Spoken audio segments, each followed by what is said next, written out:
کیا ایک امام کی تقلید فرض ہے؟ بنت عزیز احمد انڈیا سے پوچھتی ہیں، کیا امام کی تقلید کرنا فرض اور واجب ہے؟ اگر کوئی اختلاف سے بچنے کے لیے کسی امام کی تقلید نہ کرے، صرف قرآن و حدیث پر عمل کرے تو اس کا کیا حکم ہے؟ یہ بہت سارے لوگ سوال پوچھتے ہیں کہ اگر کوئی صرف قرآن و حدیث پر عمل کرے، امام کی تقلید نہ کرے، تو گویا وہ سوال سے ان کے یہ لگ رہا ہوتا ہے کہ ائمہ کرام نے تورات اور انجیل پر عمل کیا ہے، وہ قرآن و حدیث پر عمل نہیں کیا ان لوگوں نے۔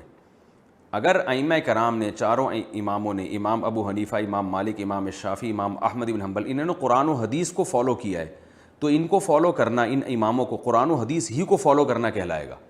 ان کو فالو کرنا یہ نہیں ہے کہ آپ قرآن و حدیث کے علاوہ کسی اور چیز کو فالو کر رہے ہیں۔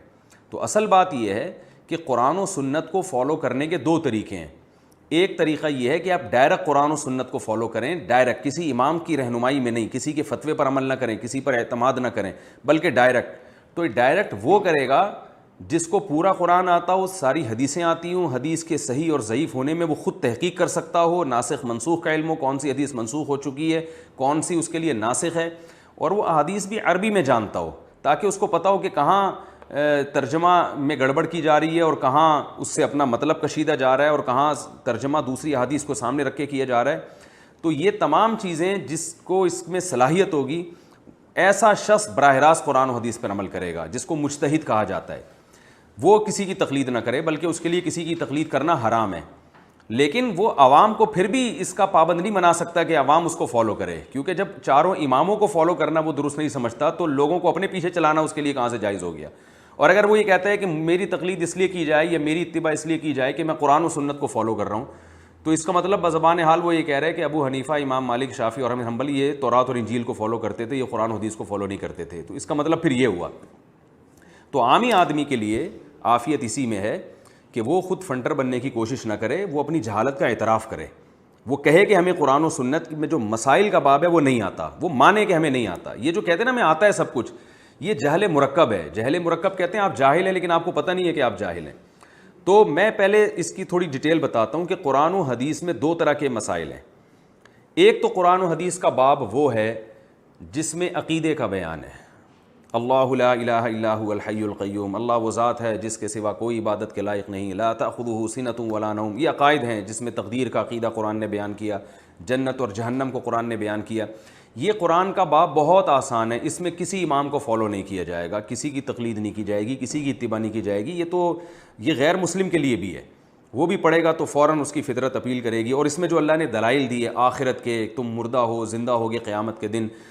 اشکال ہوتا ہے مردے ہو کے کیسے زندہ ہوں گے؟ اللہ فرماتے ہیں کہ جو تمہیں پانی کے قطرے سے بنا سکتا ہے وہ تمہیں دوبارہ زندہ بھی کر سکتا ہے۔ یہ عقیدے کی باتیں ہیں، یہ ہمارے نظریات کو درست کرنے کی باتیں ہیں، یہ باتیں سب جانتے ہیں قرآن میں، جو سب کی سمجھ میں آتی ہیں۔ اسی طرح قرآن میں جو واعظ و نصیحت کا چیپٹر ہے جس سے ہمیں ڈرایا جاتا ہے اور جنت کی امیدیں دلائی جاتی ہیں، پچھلی امتوں کے واقعات ہیں، ان فی ذلک لعبرۃ لأولی الابصار، اللہ فرماتے ہیں جو بھی بصیرت والا ہے اس کے لیے اس میں عبرت کا سامان ہے۔ موسیٰ علیہ السلام کا واقعہ اور اس میں داؤد علیہ السلام کا واقعہ، کیسے نیک لوگوں کو اللہ نے عروج عطا کیا اور کیسے بروں کو اللہ نے سزا دی، اس میں کسی امام کی تقلید نہیں کی جائے گی۔ اور اس میں مسلم غیر مسلم بھی سب برابر ہیں، کیونکہ قرآن ہدایت ہے اور غیر مسلموں کے لیے بھی ہدایت ہے۔ اب ظاہر ہے غیر مسلم امام حنیفہ، امام شافعی کی تقلید میں تھوڑی ہدایت حاصل کرے گا، وہ تو ڈائریکٹ قرآن کو پڑھے گا۔ تو قرآن کے جو عقیدے کا باب ہے اور نظریات کی اصلاح کا جو باب ہے قرآن میں، یہ جو چیپٹر ہے یہ سب کے لیے، اور یہی وجہ ہے کہ بہت سے غیر مسلم قرآن پڑھ کے اسلام قبول کر لیتے ہیں، انہیں اپیل کرتی ہیں قرآن کی تعلیمات۔ قرآن کے دوسرے مضامین وہ ہیں جن کا عملی زندگی سے تعلق ہے، کہ ایک غیر مسلم یا ایک مسلمان جب قرآن پڑھ کر اس کا ایمان مضبوط ہو گیا، اسے جنت جہنم پہ یقین ہو گیا، اطمینان ہو گیا، اور اب وہ اس کے لیے عملی طور پہ تیار ہے کہ جس چیز کو اللہ نے حلال کیا میں اسے حلال سمجھوں گا، جس کو اللہ نے حرام کیا میں اسے حرام سمجھوں گا اور عمل کر کے دکھاؤں گا۔ تو اب عمل کا باب جب شروع ہوتا ہے تو اس میں بھی دو قسم کے احکام ہیں۔ ایک احکام وہ ہیں جن کو قرآن نے بہت وضاحت سے بیان کر دیا، اس میں بھی کسی امام کی تقلید نہیں ہے۔ جیسے قرآن نے کہا لا تقربوا الزنا، زنا کے قریب مت پھٹکو، وراثت کا مال مت کھاؤ، عورت کی وراثت مت کھاؤ، اور مہر ادا کر دیا کرو، ان کی مرضی کے بغیر مہر کو ہاتھ مت لگاؤ، اور جو ہے طلاق کے بعد عورت پہ ظلم نہ کرو۔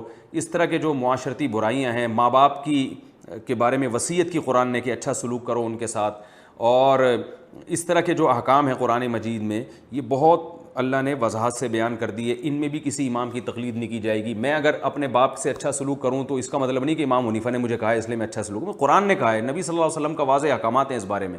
تو یہ وہ منسوخ احکام ہیں جن کے دو مطلب نہیں ہیں، اور ان میں ناسخ اور منسوخ کی بحث ہی نہیں ہے کہ کون سی آیت ناسخ ہے، کون سی منسوخ ہے، کون سی بات کی کون سے پہلے کی، ایسی بحث ہی نہیں ہے۔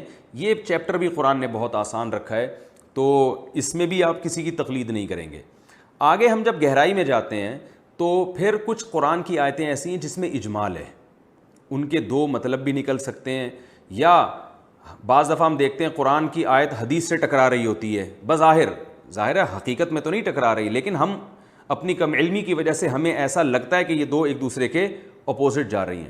بعض آیتیں ایسی ہوتی ہیں جن کے لغوی معنی ہی دو ہوتے ہیں، یعنی دو مطلب نکل رہے ہوتے ہیں اس کے، جیسے قرآن مجید میں آتا ہے والمطلقات یتربصن بانفسہن ثلاثۃ قروء، کہ جو طلاق یافتہ عورتیں ہیں وہ طلاق کے بعد 3 قرء عدت گزاریں گی۔ قرء، اب قرء کا لفظ استعمال ہوا جس کی جمع قروء آتی ہے۔ اب قرء عربی میں حیض کو بھی کہتے ہیں اور پاکی کی ایام کو بھی کہتے ہیں، طہر کو بھی کہتے ہیں۔ اب امام حنیفہ نے اس کا معنی مراد لیا ہے حیض، لہذا ان کا قول یہ ہے کہ جب عورت کو طلاق ہوگی تو 3 حیض گزرنے کے بعد عدت پوری ہوگی۔ امام شافعی کہتے ہیں نہیں، اس سے مراد ہے طہر، لہذا جب عورت کو طلاق ہوگی تو 3 دفعہ جب پاکی کی ایام گزریں گے حیض آنے کے بعد تو پھر عورت کی عدت پوری ہوگی۔ اب ہم اگر قرآن سے پوچھتے ہیں کہ قرء کا کیا مطلب ہے، تو قرآن تو عربی میں نازل ہوا اور قرء کا مطلب عرب دونوں معنوں میں استعمال کرتے تھے، تو ایسی بہت ساری آیتیں قرآن مجید میں۔ پھر اسی طرح جب ہم حدیث کی طرف جاتے ہیں تو احادیث بھی بعض مضامین بہت وضاحت سے احادیث میں بیان کر دی ہیں رسول اللہ صلی اللہ علیہ وسلم نے، ان میں فقہا کا اختلاف ہی نہیں ہوا، اس لیے کہ اتنی وضاحت سے بیان کر دی ہے کہ اس میں فقہا کی دو رائے بنی نہیں ہے، اس میں سب کا اتفاق ہے۔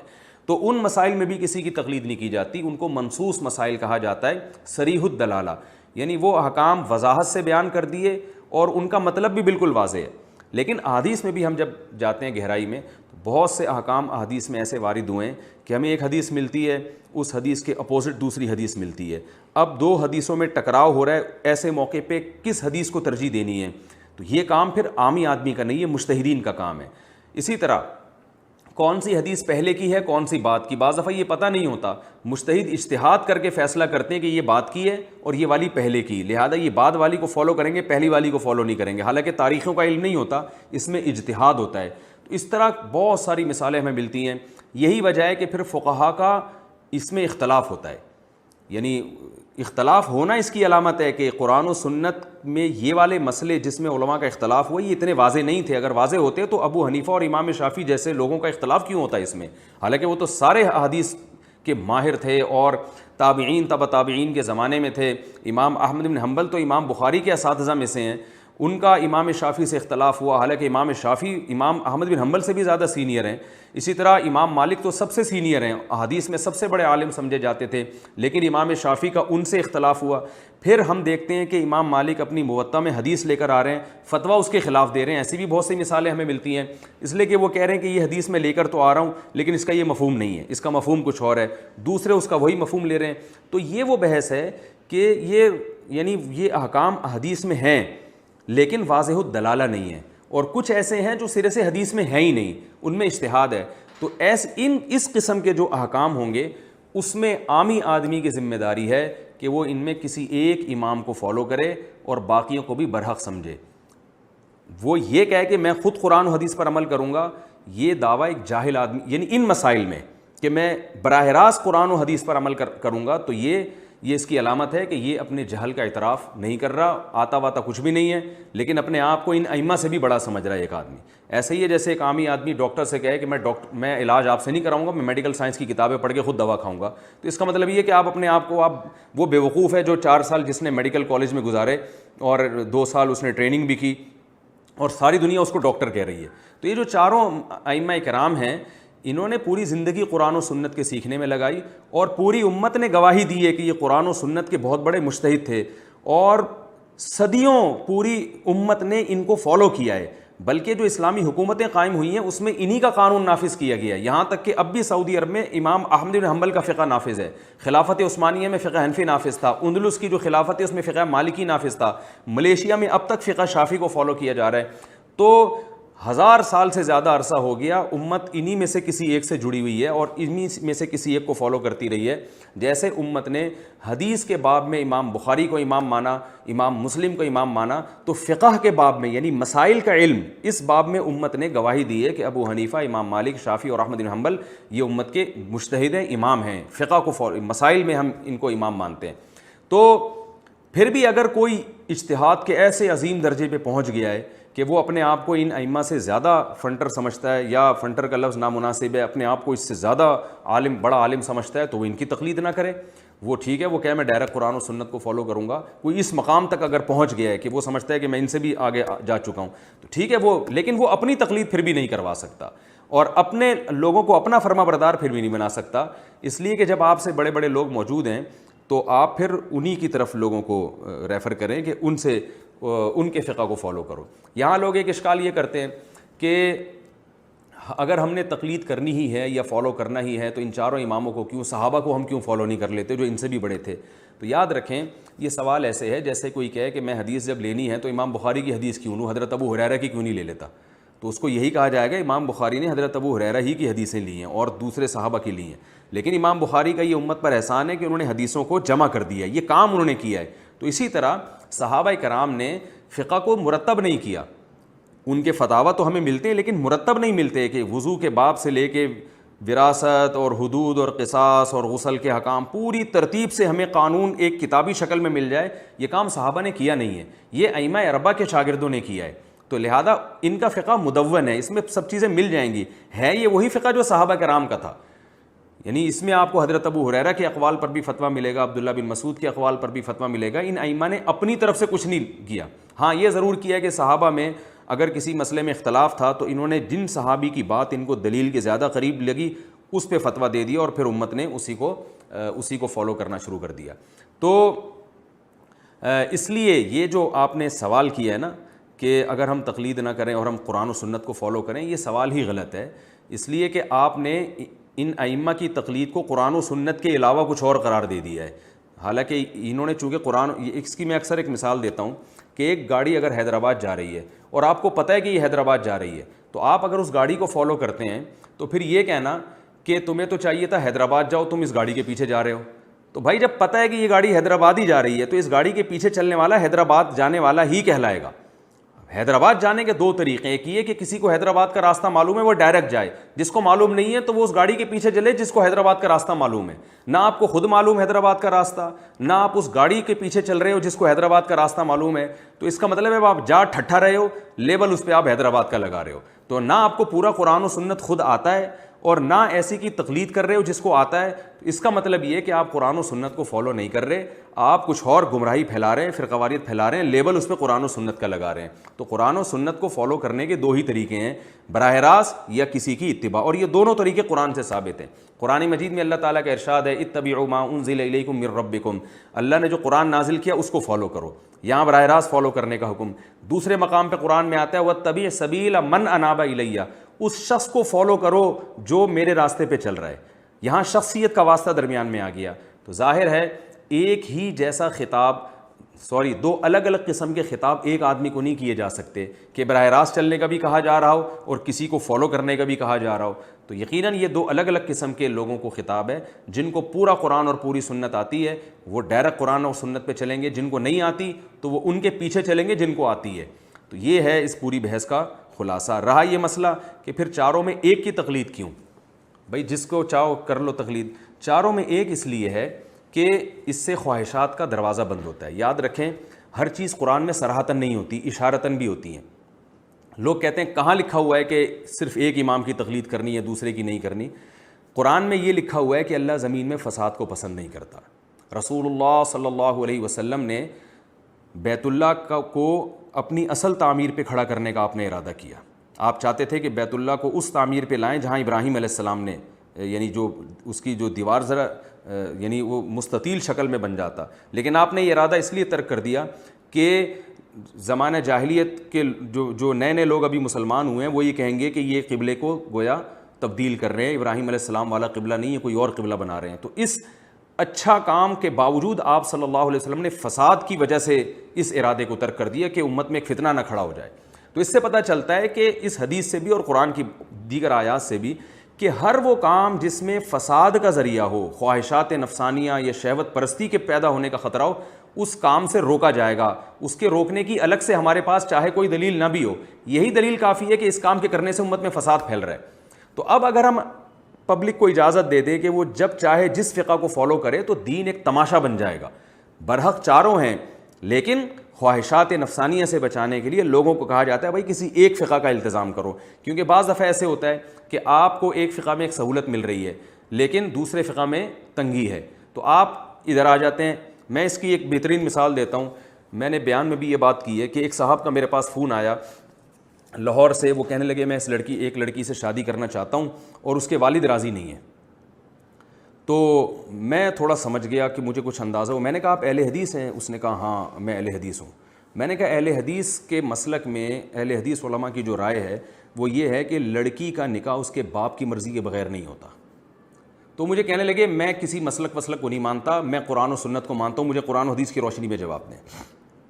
میں نے ان سے ایک بات کہی، میں نے کہا آج تک آپ ہر مسئلہ اہل حدیث عالم سے پوچھتے آئے ہو اور جو مسئلہ انہوں نے بتا دیا، جو دلیل انہوں نے دے دی، اس پر آپ اعتماد کر کے بیٹھ گئے. اس پوری زندگی میں آپ نے کبھی مجھ سے کسی مسئلے کے لیے رابطہ نہیں کیا کہ جی مفتی صاحب آپ بتائیں کہ یہ ہمارے اہل حدیث نے جو یہ فتویٰ دیا ہے یہ قرآن و سنت کی روشنی میں درست ہے یا نہیں. میں نے کہا اسپیسیفک اس فتوے کے بارے میں آپ کو قرآن و سنت کا خیال کیوں آ رہا ہے؟ یقیناً یہ شہوت پرستی ہے کہ آپ کو جب 3 طلاق کو ایک کہنا تھا تو اہل حدیث کے فتوے کو فالو کیا. اب کوئی لڑکی سے عشق ہو گیا اور وہ جناب آپ کو بہت زیادہ پسند آ رہی ہے اور اس میں ابا راضی نہیں ہے تو یہاں فقہ حنفی کے مفتیوں سے فتویٰ لیا جا رہا ہے. یہ شہوت پرستی ہے، اس کو کوئی بھی حلال نہیں کہتا. علامہ ابن تیمیہ رحمہ اللہ نے ایک بڑی اچھی مثال دی ہے کہ ایک شخص نکاح کرتا ہے اور گواہ اس کے فاسق ہوتے ہیں.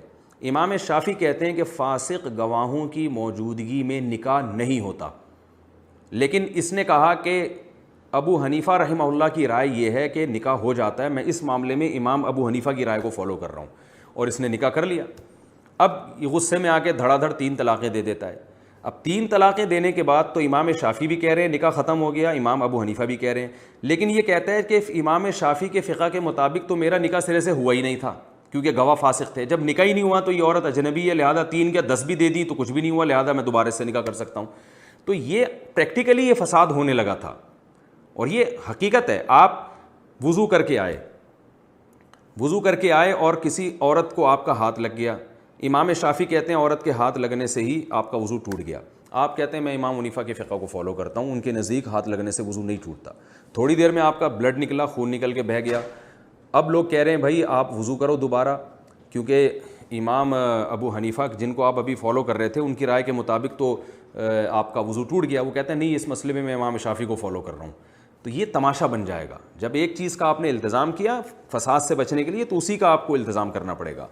ہاں اسی فقہ کے بڑے علماء اگر گنجائش دیں، جیسے کہ ہر فقہ میں اس کی اجازت ہے کہ کچھ حالات میں آپ دوسرے فقی کے قول کو لے سکتے ہیں، دوسرے امام کے قول کو لے سکتے ہیں، ایسی کنڈیشن بھی ہیں، لیکن یہ علماء کو معلوم ہوتی ہیں کہ کس کنڈیشن میں آپ اپنا فقہ چینج کر سکتے ہیں، کس میں نہیں. تو اگر علماء ہی اجازت دے دیں ان تمام اصول اور ضوابط کو سامنے رکھ کر پھر تو ٹھیک ہے. عامی آدمی کو اس کی اجازت قطعاً نہیں دی جا سکتی. اس سے دین تماشا بن جاتا ہے اور بن چکا ہے. ابھی ریسنٹلی چند دن پہلے کی بات ہے، ایک صاحب نے بیوی کو 3 طلاقیں دی. وہ میرے پاس آئے، میں ان کو بتایا طلاقیں ہو گئی ہیں. کہہ رہے میں نہیں مانتا، میں کسی عالم کو نہیں مانتا، مفتی کو نہیں مانتا.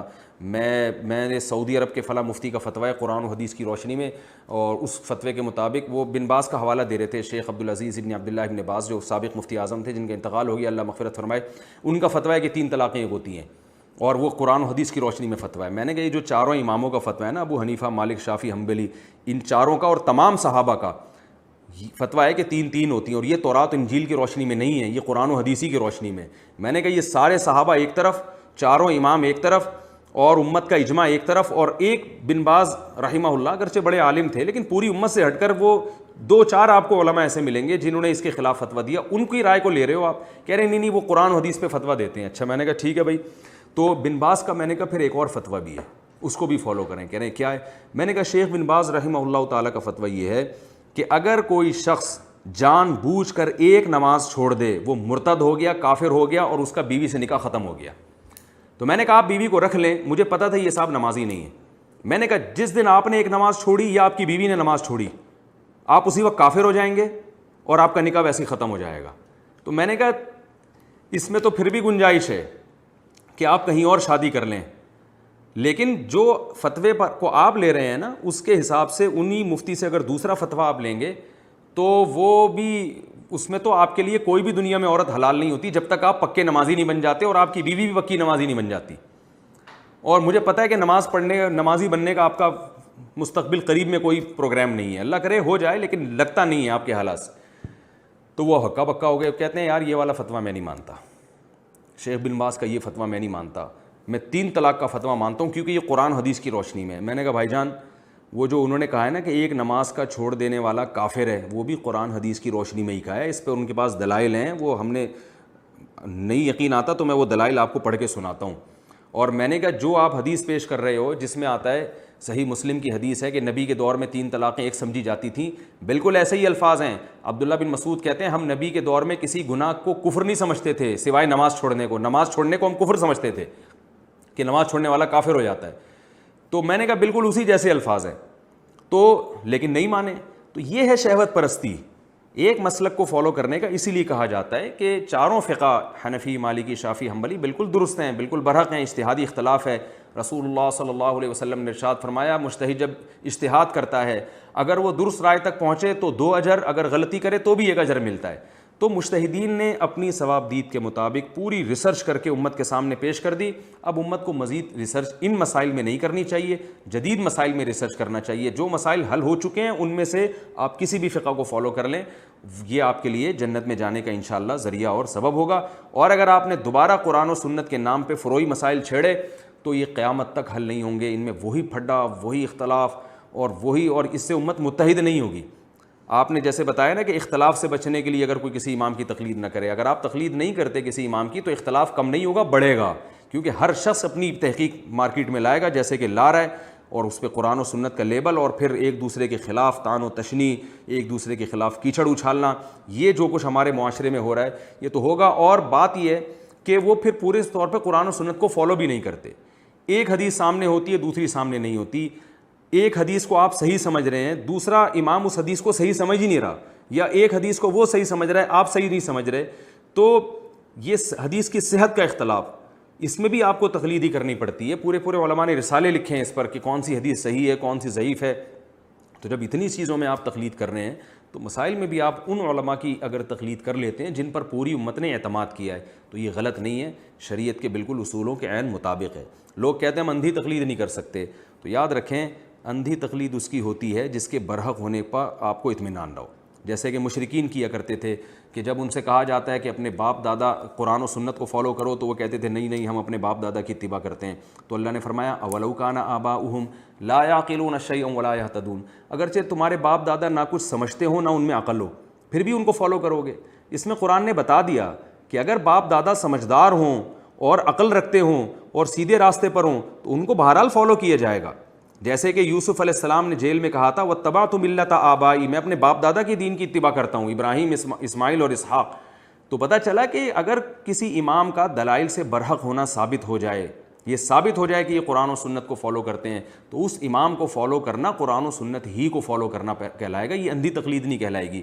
جیسے ایک میں نے وہی مثال جیسے دی کہ آپ حیدرآباد جا رہے ہیں تو آپ کو خود حیدرآباد کا راستہ معلوم نہیں ہے, آپ میں اتنی یعنی گوگل میپ کا استعمال نہیں آتا, یا آپ ایسی جگہ پر ہیں جہاں کوئی بتانے والا نہیں ہے, تو آپ کے پاس یہی راستہ ہے کہ بھائی یہ بس حیدرآباد جا رہی ہے تو اس کے پیچھے چلے جائیں. لیکن اگر آپ نے بس ایسے ہی کسی بس کے پیچھے چلنا شروع کر دیا, ایک آدمی نے بول دیا تھا حیدرآباد جا رہی ہے, آپ اس کے پیچھے چل گئے, تو یہ اندھی تقلید ہے. لیکن آپ نے پوری تحقیق کر لی, ڈرائیور سے معلوم کیا اور بہت سارے لوگوں سے کی گواہی ہو گئی کہ بھئی یہ واقعی حیدرآباد ہی جا رہی ہے. اس 100% اطمینان کے بعد جب اس آپ بس کو فالو کریں گے تو پھر یہ تقلید اندھی نہیں کہلائے گی, بلکہ یہ تقلید علی وجہ البصیرہ کہلائے گی, اور یہ عقل مند ہونے کی علامت ہوگی. تو آپ ساری دنیا کے علماء سے رابطہ کریں, ان سے پوچھیں کہ کیا ابو حنیفہ قرآن و سنت کو فالو نہیں کرتے تھے, کیا امام شافعی قرآن و سنت کو فالو نہیں کرتے تھے, کیا امام مالک قرآن و سنت کے علاوہ تورات اور انجیل کو فالو کرتے تھے, کیا امام احمد بن حنبل نے اسلام سے ہٹ کر کوئی نیا فقہ نکالا تھا. اگر علماء کہتے ہیں کہ یہ سب بدعتی تھے, انہوں نے نئی چیزیں نکالی ہیں دین میں, تو آپ ان کو فالو کریں گے تو یہ اندھی تقلید کہلائے گی. لیکن اگر ساری دنیا کے علماء اہل سنت والجماعت وہ کہہ رہے ہیں نہیں بھائی یہ انہوں نے اپنی بساط کے مطابق جتنی ریسرچ کر سکتے تھے انہوں نے قرآن حدیث پہ ریسرچ کر کے ہمارے سامنے پیش کی ہے, اور ان میں سے اگر کسی سے غلطی ہوئی ہے تو وہ اجتہادی غلطی ہے, وہ ایسی غلطی نہیں ہے جس پر ملامت ہو, اور اس اجتہادی غلطی کو پکڑنا بھی عامی آدمی کا کام نہیں ہے, بلکہ یہ غلطی بھی وہی پکڑ سکتا ہے جو انہی کے لیول کا آدمی ہو. تو پھر ایسی صورت میں اس کو فالو کرنا یقیناً 100% قرآن و سنت ہی کو فالو کرنا پڑے گا, یعنی فالو کرنا کہلائے گا. اور آخر میں ایک بات کر کے میں اس موضوع کو ختم کرتا ہوں کہ میں یہ کہتا ہوں کہ دیکھیں عامی آدمی بہرحال تقلیدی کرتا ہے, اگر وہ ان کی نہیں کرے گا تو آج کسی مولانا صاحب کی کر رہا ہوگا وہ, کیونکہ وہ مولانا صاحب یا جو عالم آپ کو بیٹھ کے حوالے پیش کر رہے ہیں آپ اکثر ان حوالوں کو دیکھتے نہیں ہیں جا کے کہ یہ ہیں بھی یا نہیں ہیں. نمبر 2 وہ جو حدیث کا ترجمہ کر رہے ہوتے ہیں آپ وہ ترجمہ بھی نہیں جا کے دیکھتے. نمبر 3 اس حدیث کے خلاف بھی کوئی دوسری حدیث موجود ہے یہ بھی آپ نہیں دیکھ رہے ہوتے. تو یہ سارے کام کے باوجود آپ مقلد نہیں کہلاتے, حیرت اس پر ہے, حالانکہ آپ بہت زیادہ تقلید کر رہے ہوتے ہیں.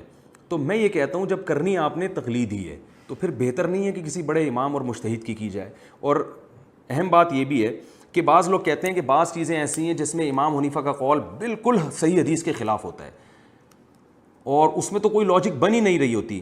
تو یاد رکھیں ایسا اگر کوئی قول جس میں امام ابو حنیفہ کے شاگردوں کو یہ معلوم ہوا کہ یہ حدیث امام حنیفہ تک پہنچی نہیں تھی اس لیے امام حنیفہ نے اس حدیث پہ فتویٰ ہی نہیں دیا, بعض دفعہ ایسے ہوا ہے, تو اس لیے نہیں ہوا کہ امام حنیفہ کو معاذ اللہ حدیث سے نفرت تھی, بعض دفعہ ایسے ہوا ہے کہ وہ حدیث امام ابو حنیفہ تک پہنچی نہیں لہذا امام حنیفہ نے اس کے اگینسٹ فتویٰ دے دیا, شاگردوں تک پہنچ گئی.